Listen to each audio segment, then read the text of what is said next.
Good day, everyone. I am Jasper Nino Quintao, and in this course, Ed for One Observations of Teaching, Learning in Actual School Environment, I will be discussing a topic from Unit 2, which is instructional cycle. Before that, let me present first the learning objectives of this lesson. At the end of the lesson, the students will be able to first, reconstruct a 5E instructional planning model when given scrambled steps and examples with all steps correctly ordered and accurately matched to examples. Second, modify a provided flawed set of lesson activities based on a given scenario to create an appropriate and engaging lesson that aligns with the 5E model. And lastly, justify in concise bullet points how beneficial to teachers and students the 5E instructional model and the instructional cycle are. Teaching is not a linear process that begins with planning and ends with testing. Instead, it is a continuous cycle of repeating stages intended to ensure students acquire a full understanding of the targeted concepts and skills. The continuous process is what we call instructional cycle. Scholarly papers define this cycle in several ways. For CCTC 2024, it is a full teaching loop for one content-specific lesson. Another paper by Lenz 2016 refers to it as a cycle that illustrates how effective teachers adapt to the diverse needs of academic classroom. This is supported by Iration 2016, where they stated that teachers design instruction to align with the distinct needs of their students and available resources. Teaching cycle shares six common stages. As you can see in the illustration, these are identifying stages, planning instruction, implementing the plan, checking for understanding, reflecting on teaching, and assessing learning. Later on, we will see how an instruction goes through a cycle. Since part of the cycle is planning, we have here the 5E instructional planning model.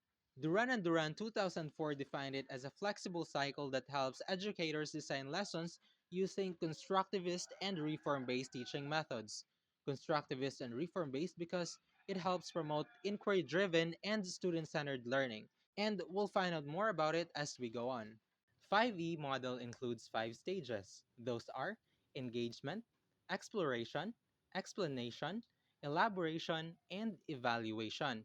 The first step is engage. This is where the teacher sparks students' interest and assess prior knowledge. For example, when teaching the topic suprasegmentals, pitch, stress, juncture, intonation, the teacher could play two recordings of the same sentence, one said as a question and one said as a statement, and then ask the students how they sound different even though the words are the same. This makes the students curious about how voice features like pitch and intonation can change meaning. Next step is explore. This is where the students investigate the topic and build their own understanding. For example, in the same scenario, students work in pairs and read short dialogues, changing the stress on different words to see how the meaning changes. They may record or perform their versions, noticing the effect of stress and juncture in real examples. The teacher moves around to guide them and give reminders while they experiment. Next is explain. In this stage, the teacher provides a more formal explanation of the concepts being studied and clarifies misconceptions from earlier stages. For example, in the same scenario, the teacher explains what pitch, stress, juncture, and intonation mean and shows how the students' own examples fit into these concepts. Moving on to another step, which is elaborate. This is where the students deepen their understanding by applying concepts to new contexts. For instance, students perform a skit using suprasegmentals deliberately, adjusting pitch, stress, juncture, and intonation to express meaning. The fifth step is evaluate. In the evaluation stage, students reflect on their own learning. This stage aims for students to demonstrate their understanding of the concepts being studied. For instance, students are assessed during a performance, receive feedbacks on voice features, and reflect on vocal ease and difficulty. Now, why is this model important? First, according to a couple of papers, it enhances teachers' instructional practice, which results to better learning. Another is it improves students' critical thinking skills by guiding them to question, test, and justify ideas. And lastly, it promotes active and collaborative learning by letting students to learn together through hands-on tasks. Now, why is this model important? First, according to a couple of papers, it enhances teachers' instructional practice, which results to better learning. Another is it improves students' critical thinking skills by guiding them to question, test, and justify ideas. Now that we're done exploring the said instructional model, let us see how the 5E undergoes an instructional cycle. Let us say you are the teacher. First, you identify your learning objectives. For this lesson, you want the students to identify the features of suprasegmentals, demonstrate their correct use in short utterances, and appreciate how these features affect meaning and communication. Next, you design your instruction using the 5E model. In Engage, you play a funny clip where the same phrases sounds different depending on intonation. In Explore, you let students create their own short skits in groups, using different stress or intonation patterns, then perform them for the class.